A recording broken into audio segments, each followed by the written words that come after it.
I was once green. That truth still trembles inside me, like a song nearly forgotten but never fully erased. I grew in the courtyard of the temple, one among many, but proud in my own way. My fronds caught the wind of pilgrimages and prayers, brushed the fingertips of children who ran beneath us with sticky dates in hand, and swayed under the shadow of the great stone pillar. I belonged to the sacred air of that place where incense curled up into invisible heights, where chants of lament and joy rose side by side. And though I was only a palm leaf, I knew what it meant to be part of something holy. I was chosen once. It was during the Festival of Tabernacles, and I remember the moment clearly. A young boy, his hands still too small to grip me, firmly reached up and tore me from the branch with a mixture of awe and mischief. He lifted me high above his head as he shouted with the crowd, "Hosanna, blessed is he who comes in the name of the Lord." The chant echoed from wall to wall, and I waved in rhythm with hundreds of others. We were not just leaves then, we were banners, voices, parts of a living procession. That was the first time I understood what it meant to be lifted not for shade, but for praise. But seasons change, and children grow, and Eonce Green, once held aloft in joy, was dropped. I lay upon the stones of the courtyard where sandals passed and conversations rose and faded. I did not protest. I did not resent. I simply waited. Dust gathered on me like a second skin. My stem cracked under the weight of years. The voices around me shifted from singing to selling. The clink of coins replaced the sound of psalms. The temple that had once vibrated with anticipation now seemed tired, its prayers worn thin by repetition. Still, I listened, and in the midst of that dust, I remembered a sentence. It came from the old scrolls, the ones spoken softly by elders too weak to stand but too faithful to forget. "Rejoice, daughter Zion. See, your king comes to you, righteous and victorious, lowly and riding on a donkey." I had heard that line long ago, not knowing what it meant, but as I lay flattened on the stones, brittle and invisible, it echoed louder than before. I began to wonder, was my being discarded a sign? Had I been left here not because I was useless, but because something sacred had not yet arrived? Then the wind shifted. It wasn't the kind of breeze that brushed gently past. This one felt like a breath held too long, now exhaled.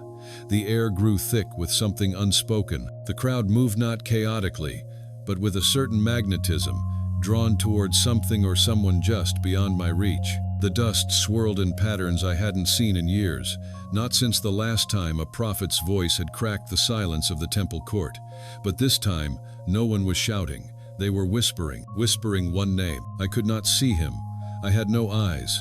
But every broken edge of my frame strained toward the presence I could not deny. Others knew. Fresh palms were torn from their branches and laid down like a path. They covered the stones I once touched. I heard their rustle as the donkey's hooves stepped softly over them.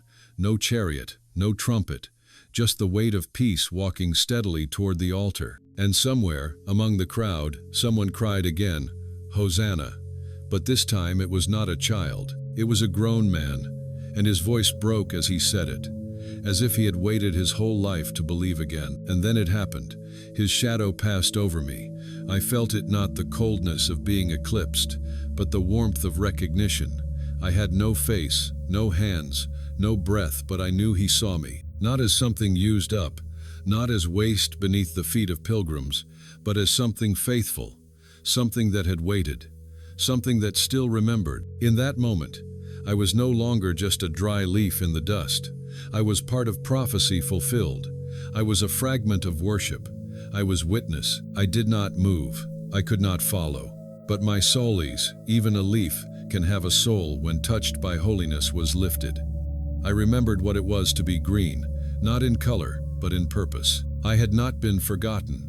I had been preserved, hidden in plain sight, waiting for the moment when the king would come, not with armies but with eyes that saw the smallest things. I was once green. I was once chosen. And now, though I am dry and broken, I am still part of the song. I am still part of the story. They never noticed me. Not once. Not even as they stepped squarely upon me, their sandals grinding grit into the veins that once drank sunlight. I felt their weight rushed, impatient, unaware. The feet that crushed me were not evil.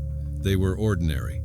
pilgrims mostly, hurrying to offer sacrifices or to exchange coins for doves, muttering prayers they'd repeated too often to still believe them. I lay beneath their urgency, flattened beneath devotion, emptied of wonder. The temple had become noisy with business, loud with obligation, but quiet in its soul. And I curled, splintering was witness to it all. I had no voice, but if I could have screamed, it would not have mattered. There was no one left to listen, and yet I did not resent them. Each footstep carried its own story. A farmer's cracked heel, a merchant's silk-wrapped toe, a child's unsteady run. I felt them all. I began to wonder if my being here, in this dust, beneath this multitude, was itself a kind of offering, a sacrifice of stillness, of silence. The temple, once trembling with the breath of God, now echoed with the clatter of obligation. But I kept listening, hoping for something more than footsteps, hoping for a sign that someone remembered the words, those ancient words that once danced through this very courtyard like wind among branches.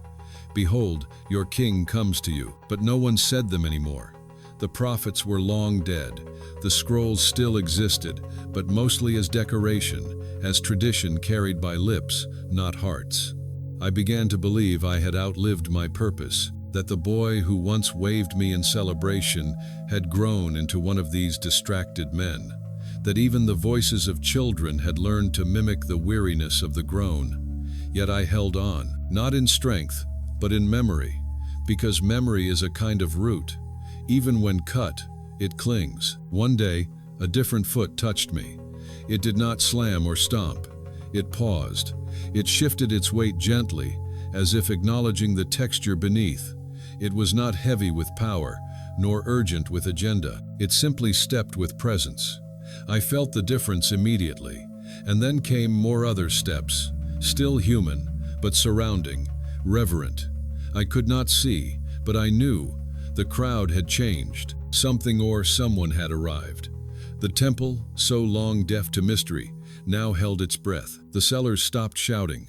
Even the sheep, restless in their pens, quieted. And amid this unlikely hush, I felt something new, reverence, not just toward the altar, but toward the very ground, toward the path.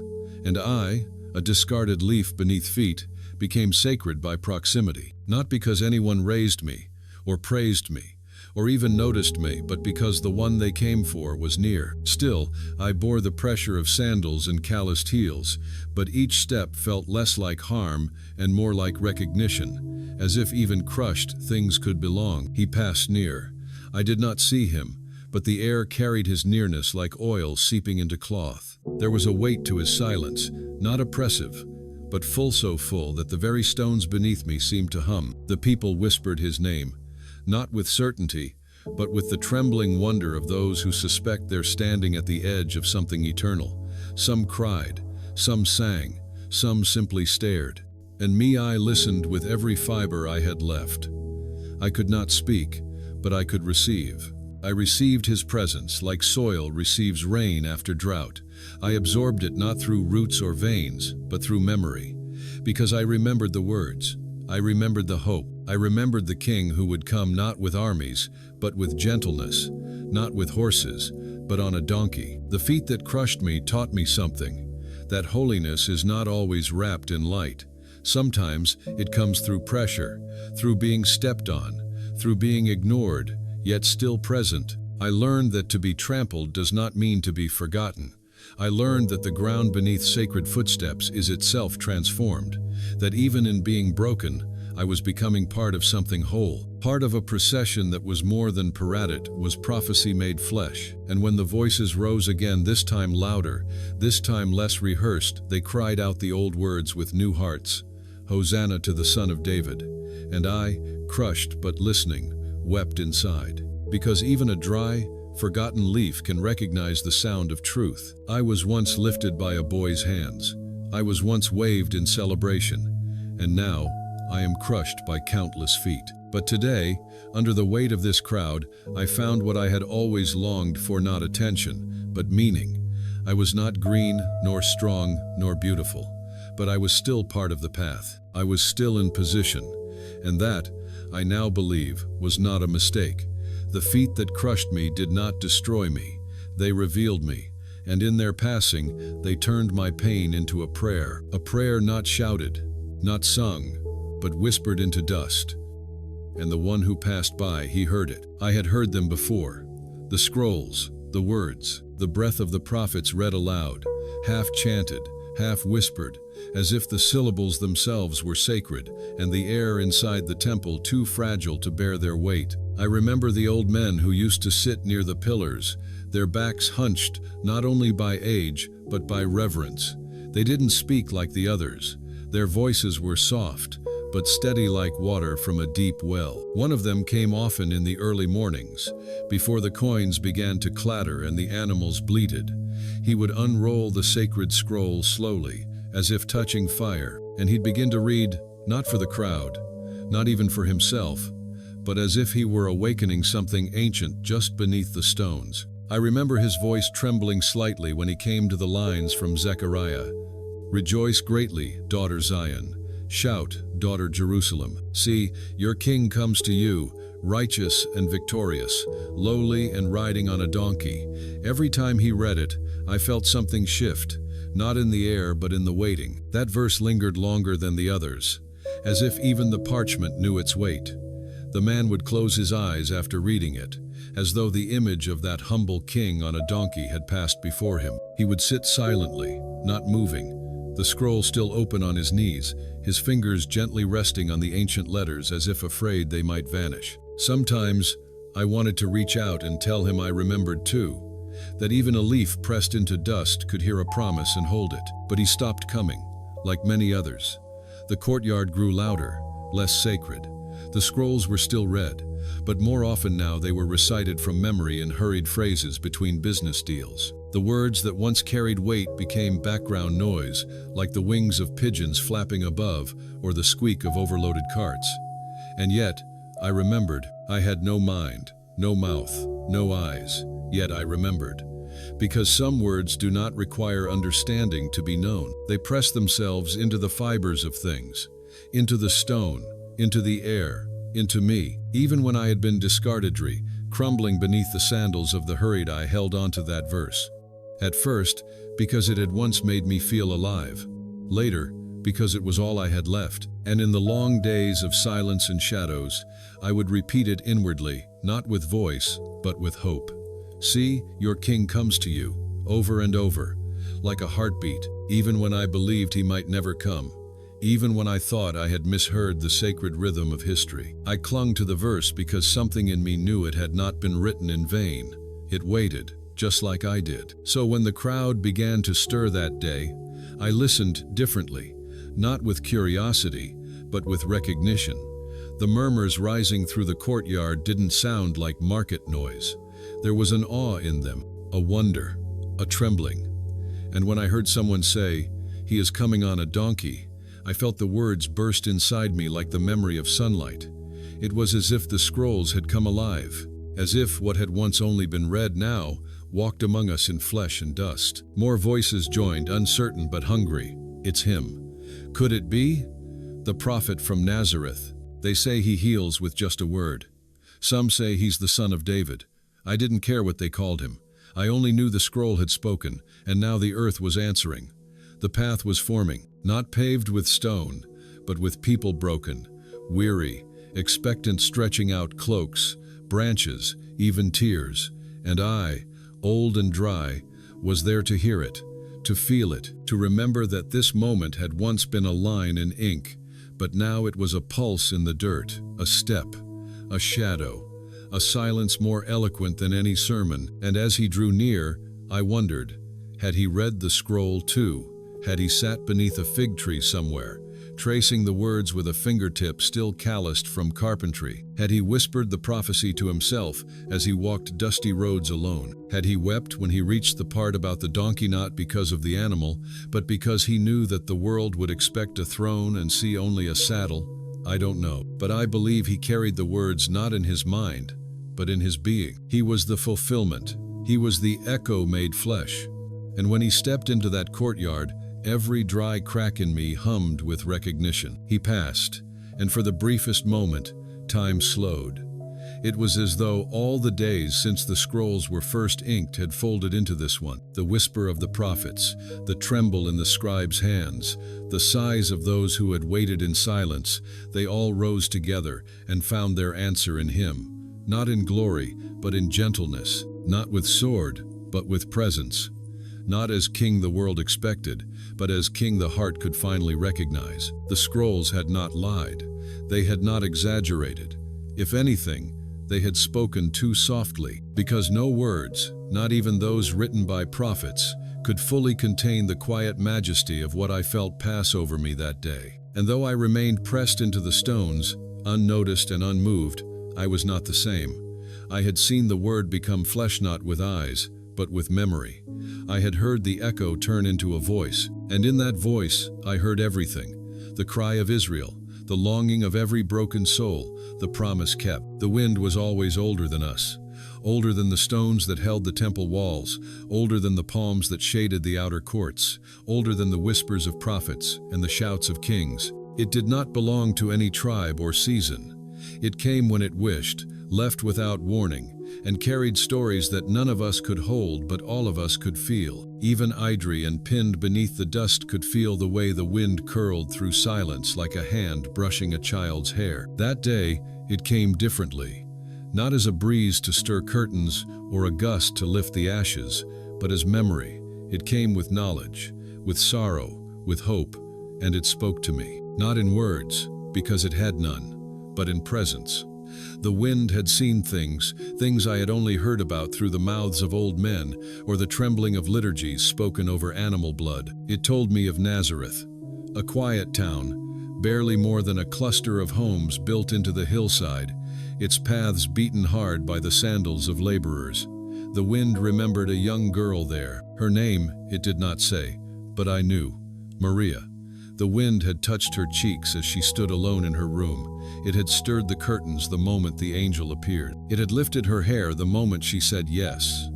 The wind was there when the divine entered flesh, not with thunder, but with consent. It had followed her through the hills to her cousin's house. It had danced when her voice lifted in song, "My soul magnifies the Lord." And it had cradled her belly in the quiet of Bethlehem as the child stirred inside and the world slept, unaware. The wind did not forget. It carried these moments in its breath as it swept down through the valleys, brushing the barley fields, dipping low through the ravines where shepherds slept and tax collectors hid. It had watched him grow, the boy, the carpenter's son.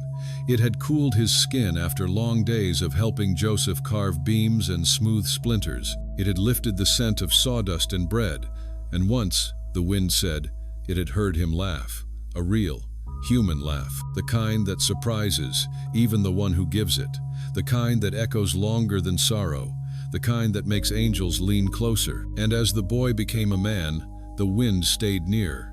It had swept around him in the wilderness when he was alone for 40 days, silent, fasting, facing darkness older than time. The wind had listened as the enemy whispered poison and watched as the man hungry, exhausted, yet unmoved answered, not with rage, but with truth. The wind saw the angels come to tend him, not with glory, but with stillness. And later, when he returned to Galilee, when he walked the roads lined with fig trees and sat by wells asking for water he didn't need, the wind moved with him like a shadow that refused to leave. It carried his voice farther than ears could reach. It held the fragrance of miracles. It stirred the hair of the sick as they reached out to touch him. It tangled itself in the garments of women who wept at his feet. It remembered. So when the wind came into the temple courtyard that day, it was not lost. It was returning. It was recognizing something sacred long buried. It rushed past the traders and the guards, not with anger, but with urgency. It found me in the dust. It wrapped itself around me, lifting my edges just slightly, not enough to move, but enough to awaken. And I listened, not with ears, but with my whole self. The wind whispered of what was to come, not in certainty, but in ache. It told me this moment was not the end of waiting, but its crescendo. That the one the scrolls spoke of, the one I had once been waved to honor in childhood hands, was now here. That he would pass by soon not as a prophet shouting judgment, but as a king offering peace. That he would be misunderstood, misnamed, misjudged, that some would crown him in love and others in mockery. But the wind did not tremble.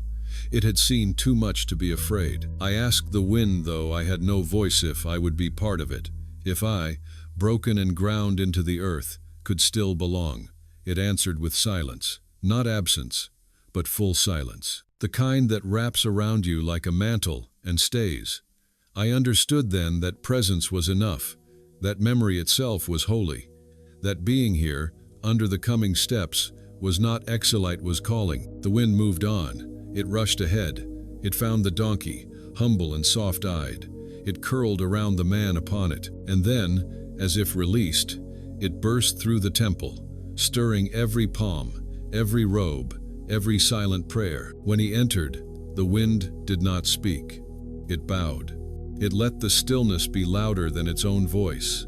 And I, though I lay crushed, felt that hush settle into me, the hush that only comes when the long-awaited finally arrives, the hush of a world pausing between the old and the new, between prophecy and fulfillment, the hush that knows pain is coming but still chooses love. The wind remembered all of it, and now, so did I. I had dried long ago.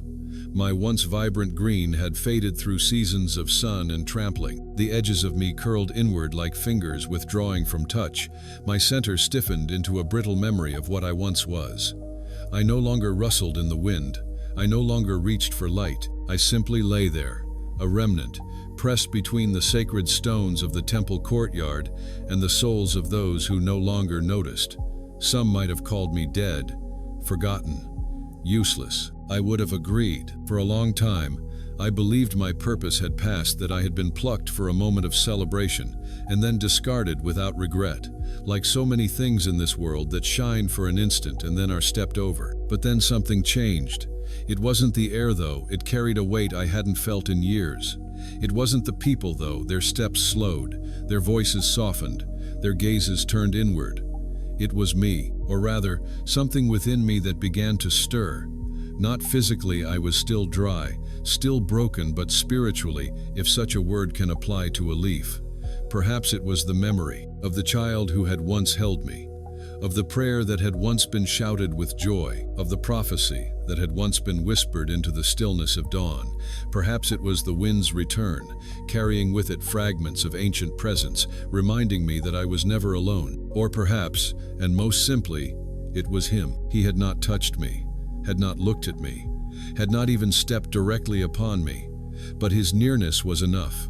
I felt it like fire feels the sun, distant yet undeniable. There was something in his passing that made even the dust feel awake, and in that moment I realized I was not forgotten, not by the one who mattered.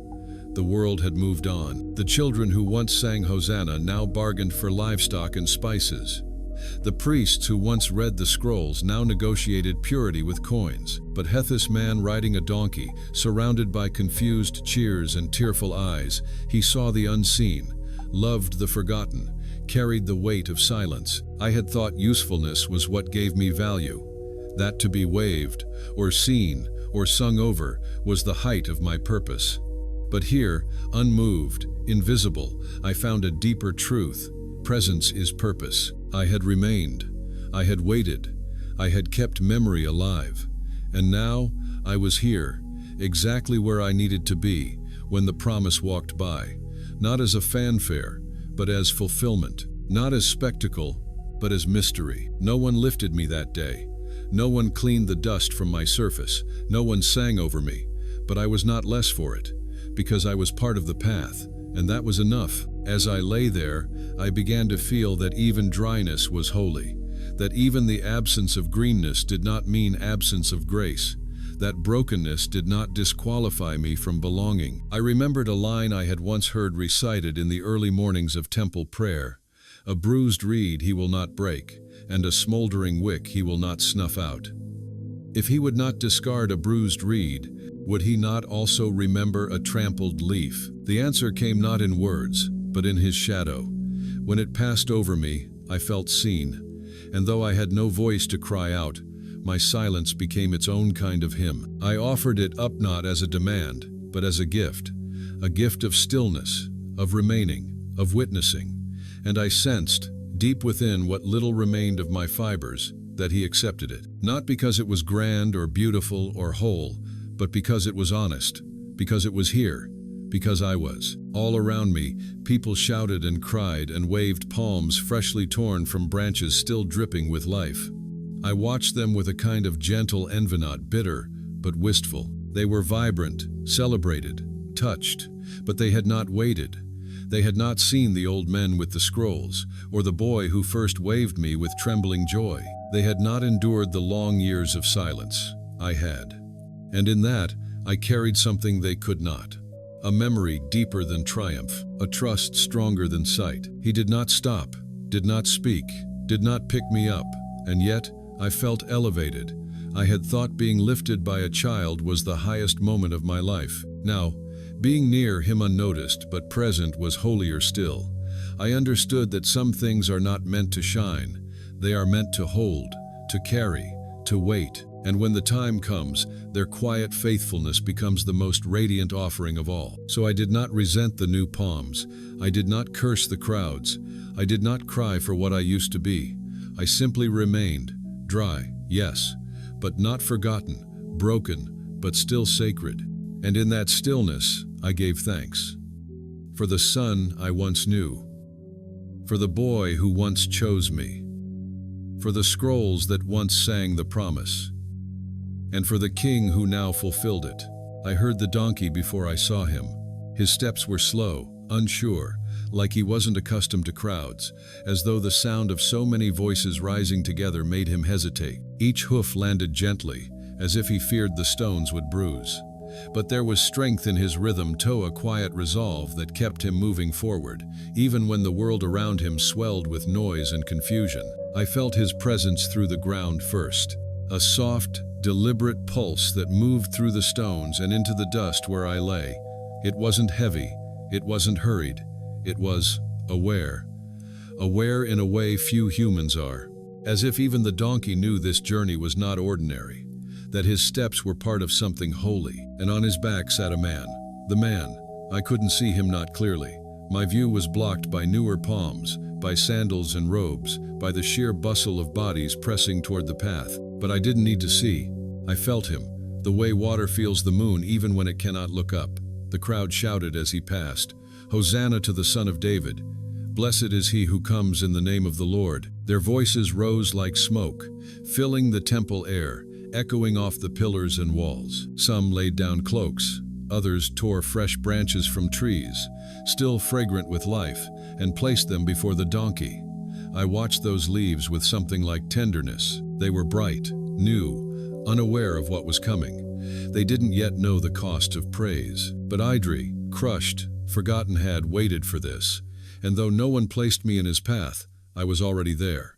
Not fresh, not green, but ready. And when the donkey stepped near, I held my breath, or would have, if I could. His hooves were small, rounded, covered in dust from miles of roads. They carried more than just his weight. They carried the weight of prophecy, of promise, of pain. I felt every tremble in his joints, every hesitant shift of balance, and yet he never stopped. Not once. He walked as though guided not by reins, but by purpose. I wondered what he thought of the shouting, if he understood the palm branches, the tears, the awe. Did he know that he had been chosen not for beauty or strength, but for humility, that of all the animals in Jerusalem that day? It was he who carried the Savior. Perhaps he didn't know, or perhaps he knew better than most.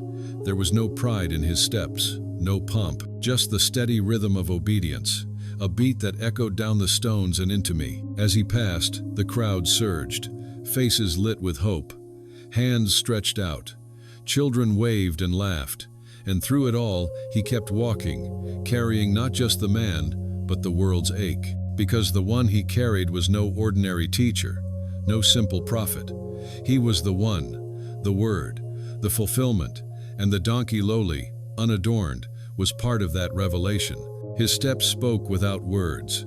This is not the kind of king you expect. This is the kind of king you need. Then, for a moment, I felt something unexpected. Peace. Not the kind that comes with silence, but the kind that comes with knowing. I knew then that I had not been crushed in vain, that my place in the dust was not punishment, but preparation. That being here, at this precise moment, beneath this specific step, was part of a plan older than my veins, older than the temple, older than time. I remembered again the scrolls. See, your king comes to you, righteous and victorious, lowly and riding on a donkey. And now, here he was, and here I was. He passed directly over me. The donkey's hoof brushed my edges but did not break me further. Instead, it pressed me gently into the earth, as if sealing me to the moment. And I felt it, the weight of holiness, the presence of fulfillment, the hush beneath the shouting. It settled into me like dew, quiet and complete. No one noticed me. No one saw the old leaf still holding its shape beneath the crowd. But I didn't need to be seen. I was there. I was witness, and that was enough. He looked at me. I know it sounds impossible. I know how absurd it must seem to say that a man surrounded by hundreds of voices, lifted above the crowd, eyes drawn toward the temple gates, and the weight of destiny would glance down and see a single withered palm leaf pressed into the dirt. But I tell you, he saw me, not as a soldier scans a battlefield, not as a merchant inspects his wares. No, his eyes passed over me like the wind through olive branches, gentle, knowing, unchanged by age. It was not the stare of royalty seeking applause. It was not the gaze of a leader measuring loyalty. It was recognition. And in that fleeting memento, brief, that no one else could have caught it, my soul awakened. I had not expected it. I had resigned myself to anonymity. My kind had been lifted high when green and discarded when dry.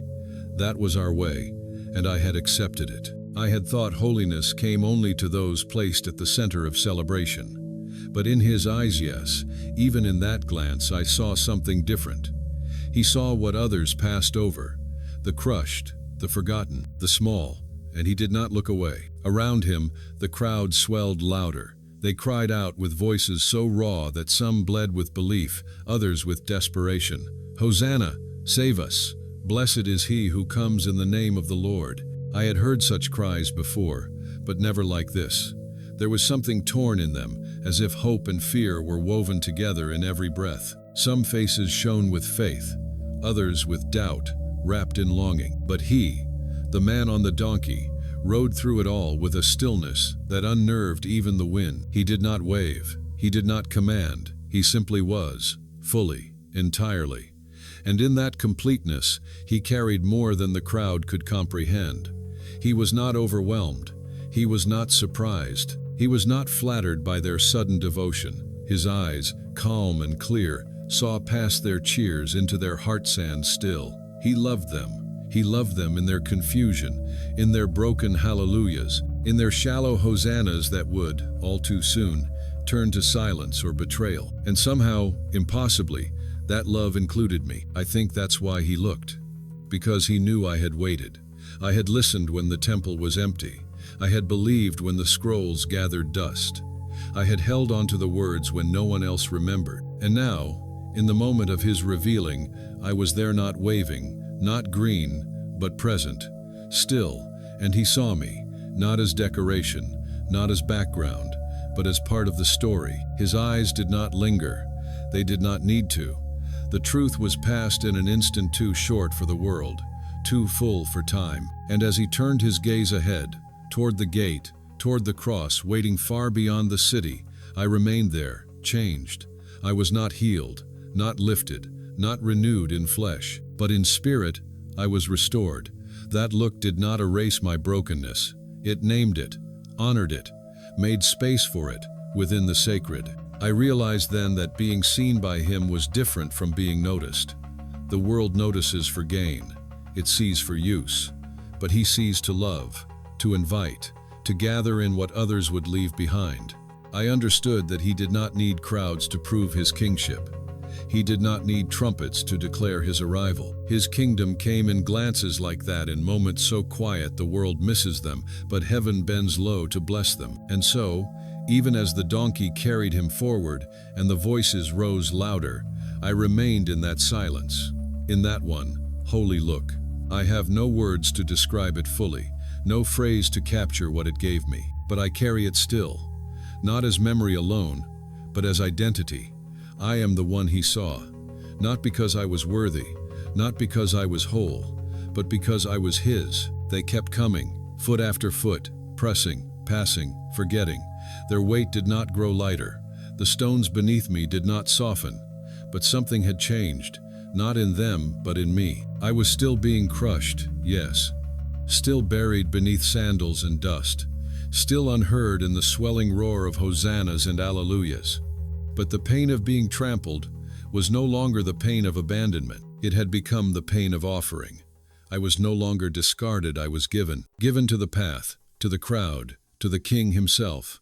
My crushed body was now a carpet for holiness. They trampled me, but I did not cry out. I could not. Yet if I could have, I would not have asked them to stop, because I understood now. Exaltation does not always come from rising above. Sometimes it comes from going low, lower than anyone else dares. I had not been placed atop a pillar. I had not been chosen as a banner. I was laid underfoot, and yet here, beneath the procession, I found the very presence of God passing inches from my soul. Above me, the celebration swirled with life. People danced, wept, waved branches still wet with dew. Some chanted the old words of the prophets. Others simply shouted, as if the sound itself could birth salvation. Mothers lifted children to see the man on the donkey. Elderly men leaned on staffs with trembling reverence. Pharisees stood at the edges, eyes sharp with suspicion, lips curled in cautious silence. The entire spectrum of humanity was there: belief and doubt, awe and calculation, joy and confusion. All of them converged in this one dusty corridor of movement, and through it all, he moved forward, step by step, no hesitation, no spectacle, just a quiet clarity that seemed to part the very air around him. They stepped on me, those who cheered, those who questioned, those who did not even notice the man they followed. Yet through every footfall, I remained. I did not break completely, and as each soul pressed into me, I felt no anger. Instead, I offered myself anew, for this was not humiliation. It was consecration. To be beneath the feet of those drawn to him was to be where heaven touched the earth. The irony was not lost on me. I had once been lifted high in a child's hand, waved above a sea of worship. Then I had thought myself blessed. Then I had tasted the sweet attention of devotion, but now trampled, unnoticed, I was closer to the sacred than I had ever been. Not because I was celebrated, but because I was near him. Because I was in the way, not as an obstacle, but as a path. And I realized, the path to the King must be paved by things willing to be stepped on. He passed, and still I felt him. His nearness lingered like incense, permeating everything, including me. The donkey's hooves no longer echoed, they were absorbed into the hush of reverence. And the man, the one riding not in pride but in promise, he had seen me. That single glance in the earlier moment was still burning within me, turning my lowliness into light. I was still flat against the earth, but I no longer felt below. I felt lifted by memory, by meaning, by love. The crowd surged, pressed tighter. Voices grew hoarse. Palms waved like green fire. The temple gates loomed ahead, opening slowly as if even they knew who approached. And me, I stayed beneath them all, letting them pass, letting their celebration flow above me, letting his steps settle into my broken veins like blessing. I thought of others who had been trampled, of the woman pushed to the ground in the crowd, reaching only to touch the hem of his robe, of the blind man shouted down when he cried out from the roadside, of the children silenced by disciples until he lifted them into his arms. So many voices ignored, so many lives stepped over, and yet each one, when brought low, was drawn into his embrace. And now, so was I. I remembered the line from Isaiah. He had no beauty or majesty to attract us to him, nothing in his appearance that we should desire him. It was true. He did not arrive with thunder, did not demand worship, did not ride in with swords and crowns. He came as one like U.S. dust-covered, quiet, gentle. And so it made sense that his path would be made of the same, that he would not be welcomed by marble or gold, but by cloaks and branches, by the crushed and forgotten, by those willing to be laid down. I was trampled but not forgotten, stepped on but not discarded. I had been made part of something eternal, and though no one lifted me, no one praised me, I felt more exalted than ever before, because he had walked where I lay, because his shadow had covered me, because I had given myself without being asked. That is what made it holy. That is what turned ashes into offering. And as the crowd poured through the gates and his figure disappeared into the temple's threshold, I remained behind, silent, still, glowing not with light, but with memory, not with visibility, but with truth. I had been trampled, but in that crushing, I had found the highest place, beneath his path, within his story, in the dust, but closer to glory than ever before. The crowd eventually faded. The last echo of Hosanna disappeared into the evening air, scattered by the wind that had once carried songs. Dust settled again. The gates closed. The temple, so recently vibrating with the cries of anticipation and awe, fell quiet. Feet no longer shuffled past me. Voices no longer pressed upward like incense. It was as though the moment had happened and moved on, leaving behind only silence. But I remained. I did not follow them into the courts. I did not see where he went after the donkey's final step. I was still in the dirt, still dry, still broken, but not as I was before. Something within me had shifted. I had memory now, and more than that, I had hope. Not the kind of hope that flickers in crowds or explodes in triumph. Mine was quieter, more rooted. It had grown in shadow, in waiting, in silence. It had been forged in the long years of being overlooked, shaped by the weight of passing feet and the pain of being pressed down. It was a hope not dependent on being lifted, but on having seen, having been there, having been part of the holy, however hidden. I remembered everything. Every word of the old scrolls whispered over me. Every prayer that had once floated through this courtyard before being drowned out by trade and transaction. I remembered the wind that passed through Nazareth and whispered through Jerusalem, carrying the scent of wood shavings and sacred breath. I remembered the boy who once held me, whose hands trembled not from strength but from the purity of longing. I remembered the donkey's steps, so gentle, so resolute. And most of all, I remembered his eyes, that glance, that single, fleeting recognition, the moment when all time condensed into a look that reached beyond brokenness and into belovedness. It was enough to sustain me, more than enough, because when memory is touched by love, it becomes hope, not wishful thinking, not naive optimism, but a deep, trembling trust that what has been once can be again, that what was seen in a moment is carried in eternity. Night came.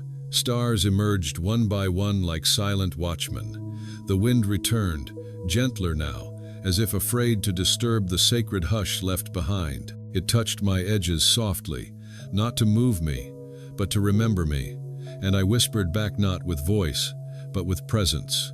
I am still here. I am still waiting, not because I have nowhere else to go, but because I choose to stay. Because some moments are too holy to walk away from. Around me, others lay silent. Bits of torn cloth, broken branches, scattered petals, all remnants of what had been. But I knew I was not merely debris. I was a witness, a bearer of story. I carried in my stillness a memory that refused to fade. The world might forget. The crowds might change their cry. But I would remember. I would remember the King who came not to be served, but to serve, not to conquer, but to carry, not with a sword, but with scars. And in that memory, I found a strange strength, a rootedness that did not need water or sunlight, a purpose that did not depend on applause. I was part of something eternal, something no footstep could erase, something no silence could mute. I had seen the King, I had felt his peace, I had been folded into his path, and because of that, I was not lost. I was anchored. Hope grew slowly in me, not like a sudden bloom, but like the warmth that lingers after the sun sets, reminding the stones that morning will come again. It grew in the cracks of my weariness, in the thin spaces between my memories. It whispered that he would return, that this procession was not the end, but the beginning, that the path I had become would one day be a road many would walk not in fear, but in freedom. I would not see it. Not with eyes, not in body, My time had passed. I would eventually be swept away by hands that did not know what I had carried. I would be thrown out with the remnants of the day, with the noise and the litter and the leftover praise. But that did not diminish me, because hope does not require continuation, it only asks for surrender. I had given all I had, and in that giving, I had been filled. I closed my story in silence, not with a shout, but with a stillness deeper than noise. I let the memory take root in the earth. I let hope settle like dew over everything I once was. And as the stars multiplied above, as Jerusalem slept unaware of how close heaven had drawn, I waited, because I knew something most did not, that the King who came once would come again, that the one who looked down in love would one day lift all things up, that nothing offered in humility is ever wasted, not even a trampled palm leaf, not even a whisper in the dust. I am dust now, not just covered in it, I have become it. What once was form is now fragment. My edges have crumbled into the crevices of stone. My spine, once strong enough to sway in the wind, now lies in pieces too small to hold a shadow. There is no color left in me, no shape, nothing for the eye to linger on. I am the kind of thing a broom doesn't hesitate over, the kind of remnant no one names. And yet, even in this unmaking, I feel a strange dignity, because I know, I remember, and what I remember has remade me from the inside. The kingdom came, not as they expected, not with banners and brass, not with spectacle or dominance. It came quietly, on the back of a donkey, in the voice of a man who didn't raise his volume to be heard, in the eyes that saw the invisible, the hands that touched the untouchable, the feet that walked over forgotten things and called them sacred just by passing. It came not from above, but from within, and I saw it. I was there, not because I was great, but because I was low. This kingdom began in dust. That is the mystery no one likes to speak aloud. They would rather see power ascend than kneel. They would rather point to thrones than to footprints. But I, trampled and unnoticed, know better.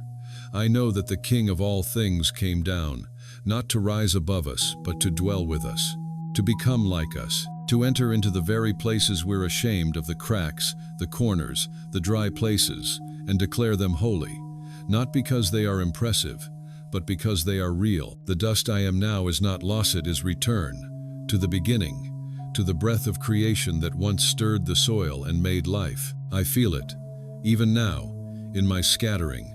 I am part of something larger, older, deeper than I ever understood when I was green and waving in the sun. Back then, I thought glory was being lifted high, but now I know, the true glory is to be near him, even if that nearness comes through breaking. He passed by once, and that was enough. Enough to turn decay into testimony, enough to turn silence into song, enough to make even a crushed leaf part of a crown not made with hands. I don't know what happened next. I never saw the temple again, never saw the whip or the tables overturned, never heard the clash between him and those who feared him. I didn't witness the supper, or the garden, or the betrayal. I didn't hear the nails, but I felt it. Even in dust, I felt the tremble of the earth as it remembered its maker. I felt the sorrow in the stones, the stillness that fell like a heavy veil across creation. I knew the kingdom had descended even lower. And then light, not the light of day, not the sun, but something that moved through the fibers of everything, calling it back to life. The kind of light that speaks without sound, that does not pierce, but permeates. And in that light, I felt him again, risen, not with vengeance, but with scars, not as a conqueror, but as a gardener, planting hope in the ground of grief. They say he walked among them, spoke peace over their fear, ate fish with hands that still bore holes. They say he breathed on them, not to impress, but to give them breath again, and I believe it. Because that breath, like the wind that once stirred my edges, still moving, even now, even here, through dust, through memory, through the smallest, lowest, most overlooked places. The kingdom is not far away. It is not waiting to descend. It has begun.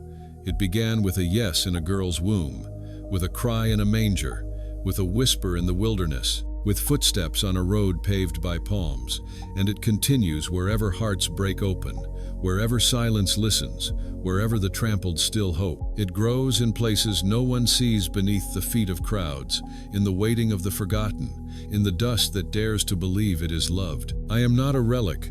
I am a seed, crushed, yes, but not wasted.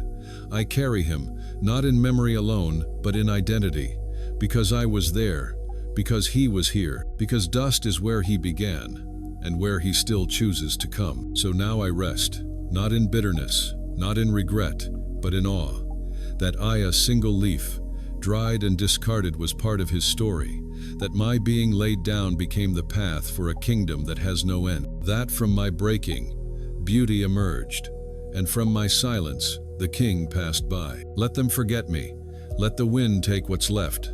I am content, because I know where the kingdom begins, not in thrones, not in temples, but in dust, in the place where the world stops looking and God begins to dwell.